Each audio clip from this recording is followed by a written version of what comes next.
আসসালামু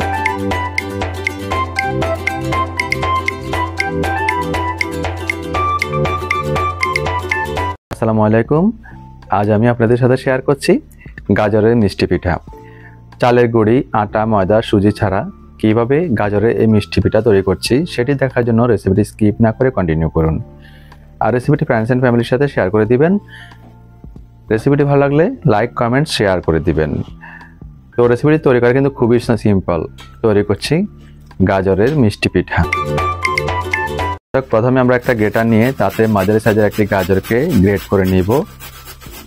তো একেবারে চিকন যে গ্রেটের যে ছিদ্রগুলো আছে সেগুলো দিয়ে আমরা গ্রেট করার চেষ্টা করব। তো প্রিয় দর্শক, নিশ্চয়ই দেখতে পেয়েছেন আমি গাজরটি গ্রেট করে নিয়েছি। এখন গ্রেটারের গায়ে লেগে থাকা গাজরগুলোকে এভাবে আমরা সম্পূর্ণ নিয়ে আমরা গাজরগুলোকে একটি মিক্সিং বোলে অ্যাড করে দিব। এরপর আমরা এখানে অ্যাড করে দিব 2 চা চামচ সাদা তিল। আপনারা চাইলে এখানে কালো তিলও ব্যবহার করতে পারেন। একটি ডিম অ্যাড করে দিলাম কুসুম সহ।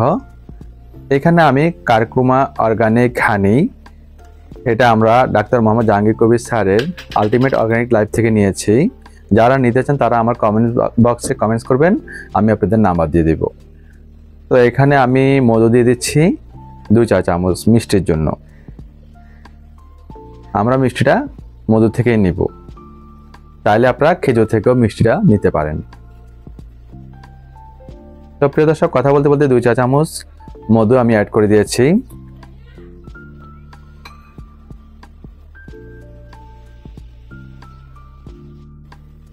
এরপর আমরা ভালো করে মিশিয়ে নিব। প্রথম স্টেপের মিক্সিংটা আমরা করে নিচ্ছি, দেখতে পাচ্ছেন।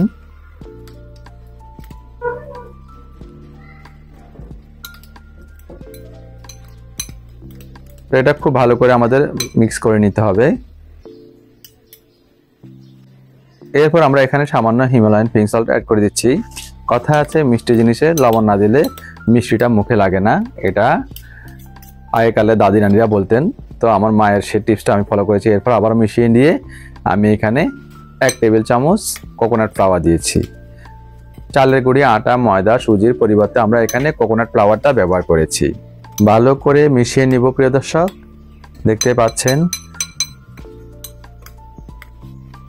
আমি কিন্তু সময় নিয়ে খুব ভালো করে মিশিয়ে নিচ্ছি। আর মেশানো আমাদের ডান। আর কনসিস্টেন্সি হবে ঠিক এরকম আঠালো ভাবের, তাহলে কিন্তু পিঠার বাইন্ডিংসটা ভালো হবে। আমরা লবণ মিষ্টি সব ঠিক আছে কিনা চেকে দেখলাম, সবই ঠিক আছে। সরাসরি চুলায় চলে যাব। চুলায় একটা প্যান বসিয়ে তাতে আমি 2 টেবিল চামচ বাটার অ্যাড করে দিব। দেখতে পেলেন প্রিয় দর্শক, আমি এখানে 2 টেবিল চামচ বাটার অ্যাড করে দিয়েছি। আমি বাটার দিয়ে ভাজছি, আপনারা চাইলে এটা ঘি দিয়েও ভাজতে পারেন। বাটার আর ঘি ছাড়া যদি তেল দিয়ে ভাজেন এর টেস্টটা কিন্তু ভালোভাবে পাবেন না। বাটার অথবা ঘি দিয়ে ভাজবেন। এরপর আমরা পিঠার শেপ দেওয়ার আগে আবার একটু মিশিয়ে নিয়ে ছোট ছোট করে আমরা পিঠার শেপগুলা গোল আকৃতি করে দিব। আপনারা চাইলে লম্বা আকৃতি করে দিতে পারেন। তো একে একে আমি কিন্তু ফ্যানে পিঠার শেপগুলা দিয়ে দিলাম। প্রিয় দর্শক, নিশ্চয়ই আপনারা দেখতে পাচ্ছেন চুলার ফ্লেম লো টু মিডিয়াম ফ্লেমে থাকবে। এটা কখনো হাই ফ্লেমে রাখা যাবে না, কিংবা 60 থেকে 70 ডিগ্রি উপরে উঠে যাবে না। 60 থেকে 70 ডিগ্রি উপরে উঠলে খাদ্যের মান এক পর্যায়ে 110 ডিগ্রিতে যেয়ে একেবারে কমে যায়, খাদ্যে কোনো প্রকার এনজাইমই থাকে না। তো আমরা ভালো করে উল্টে পাল্টে দিচ্ছি সবগুলো পিঠাকে। উল্টে পাল্টে আমরা ভেজে নিব পিঠাগুলোকে।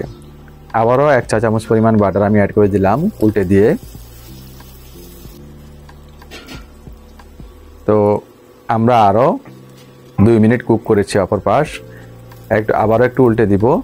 উল্টে দিয়ে আমরা আর বেশিক্ষণ রাখবো না, 30 সেকেন্ড রাখবো, খুব বেশি রাখবো না। আর চুলার ফ্লেম লো ফ্লেমে আছে এখন।